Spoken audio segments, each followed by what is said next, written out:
Chapter 4, Subchapter 3, Emotional Fragility. To write about this is to start reliving a painful past. I have come to believe that the way parents raise their children significantly influences how those children perceive the world and their place in it. The word personality feels insufficient here. It's deeper than that. A shaping of their worldview, their identity, and their emotional resilience. I have studied parenting for years. I have studied humanity even longer. And when you were both born, I swore to myself that I would be the best possible father. Yet, as I write this, I am consumed by sorrow because I feel I have failed you. By the time you read this, I will be nothing but ashes and dirt. And though my body is gone, my hope is that my words might linger long enough to offer you guidance. I was raised by my mother, and I lived in constant fear of her ever-changing mental state. As a child, I didn't understand her depression or the bipolar struggles that plague so many people. All I knew was that she could love me intensely one moment and blame me for all her problems the next. I was afraid of her. I was afraid of people. Only with Grandfather Lee, my Baba, did I feel tenderness and warmth.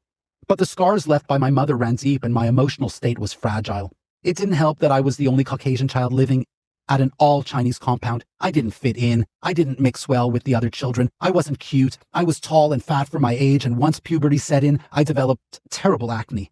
I felt damaged. To cope with my early self-esteem issues, I withdrew. I became a loner, and the more time I spent alone, the more unhappy I became. It was a vicious circle. Baba recognized this about me, and it became a recurring theme in our discussions. He died when I was barely 11 years old, and the lessons he tried to impart took years to fully sink in. He often said, one day you will enter society, and you will either have the strength to influence them, or they will have the strength to control your state of mind. Recognize what you want, work on your inner strength, and build inner confidence. Footnote 13. Obviously, Baba used much simpler words. Eve, my older cousin, worked this idea of inner strength into my brain for many years after Baba died. We return. For an 11-year-old, these words were incomprehensible. How does one build inner confidence, especially when one has none to begin with? My mother often reminded me how fortunate we were to be accepted into the compound. But over time, I noticed how uncomfortable she had become living there. She began to complain about how restrictive life felt, how much she missed the big cities. As soon as I was old enough to care for myself, she began leaving the compound. A week here, 2 weeks there, then it became a month. By my early teens, she would disappear for long stretches, only returning when she had spent all the allowance money that had been set aside for me. When she returned, she would lash out at me, cursing the life she felt trapped in. Part of her wanted to stay, and I believe she did love me.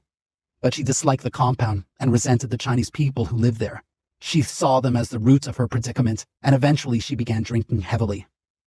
By the time I was 14 or 15, I understood the seriousness of her drinking problem. When she was on the compound, she was perpetually intoxicated, stumbling around and muttering romantic curses about the Chinese. What kind of curses? Oh, the usual expressions I had heard her use many times before. Things like, "Bung alo kalo," or "Pani lel but ot nai." Footnote 14. The devil is blind, and many words but little wisdom. She did not like how they looked, nor the manner in which they spoke. She considered them all insincere. We return. The Chinese residents were always polite to her, but there were subtle looks and gestures that betrayed their true feelings. She sensed this, and it deepened her hatred for them. That hatred, in turn, found its way to me. She blamed me for the prison her life had become. I learned to avoid her whenever she was around. It was simply too dangerous. Her words were cruel, and they cut deep. Am I looking for anyone's sympathy? No, absolutely not.